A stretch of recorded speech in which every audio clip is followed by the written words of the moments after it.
अंजना ओम कश्यप ने टीचर्स को कल कह दिया कि ये कौड़ी के हैं, टीचर्स कौड़ी के। तो अंजना ओम कश्यप के लिए मैं ये दिखा रही हूँ कि अगर टीचर्स कौड़ी के हैं तो अंजना ओम कश्यप जैसे जो पत्रकार हैं वो फूटी कौड़ी के हैं। इनकी इनकी कोई रिस्पेक्ट नहीं है और सबसे छोटी इकाई थी कौड़ी। तो अंजना ओम कश्यप ने टीचर्स को कौड़ी का बनाया। कारण टीचर्स की बातें ज्यादा वायरल होती हैं बजाय न्यूज चैनल्स के।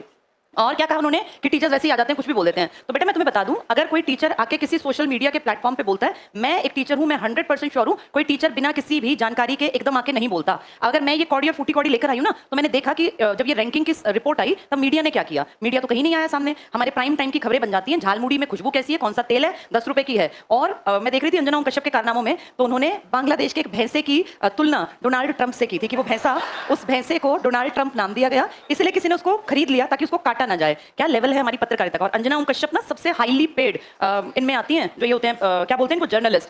कितनी बड़ी नेगेटिव एक खबर बनी थी जब व्लादिमीर पुतिन सामने बैठे थे और दो ये महिलाएं, हमारी सो कॉल्ड सबसे बड़ी पत्रकार, जो इनकी बॉडी लैंग्वेज थी, जिस तरीके से ये बैठी थी, बोलना नहीं चाहिए लेकिन वो बेहद नेगेटिव, उसको सुन लेना, देख लेना। ये कहा गया था कि कम से कम जब सामने इतने बड़े पद का आदमी बैठा हो, दुनिया में रशिया कितनी बड़ी कंट्री है, और उसके सामने जब तुम बैठी हो, उसकी पोजीशन देखो बैठने की और अपना तरीका देखो। ये कोई नॉर्मल लीडर नहीं था कि मुंह उठा के उसके सामने बैठ गई हैं, जिनको बैठने तक की इतनी समझ नहीं है कि वर्ल्ड लेवल के लीडर के सामने बैठा कैसे जाता है। वो कंपेयर कर रही हैं कि टीचर्स की जो औकात है वो कौड़ी की है और टीचर्स कुछ भी बोल देते हैं, और कह रही है शिक्षक और टीचर में अंतर होता है।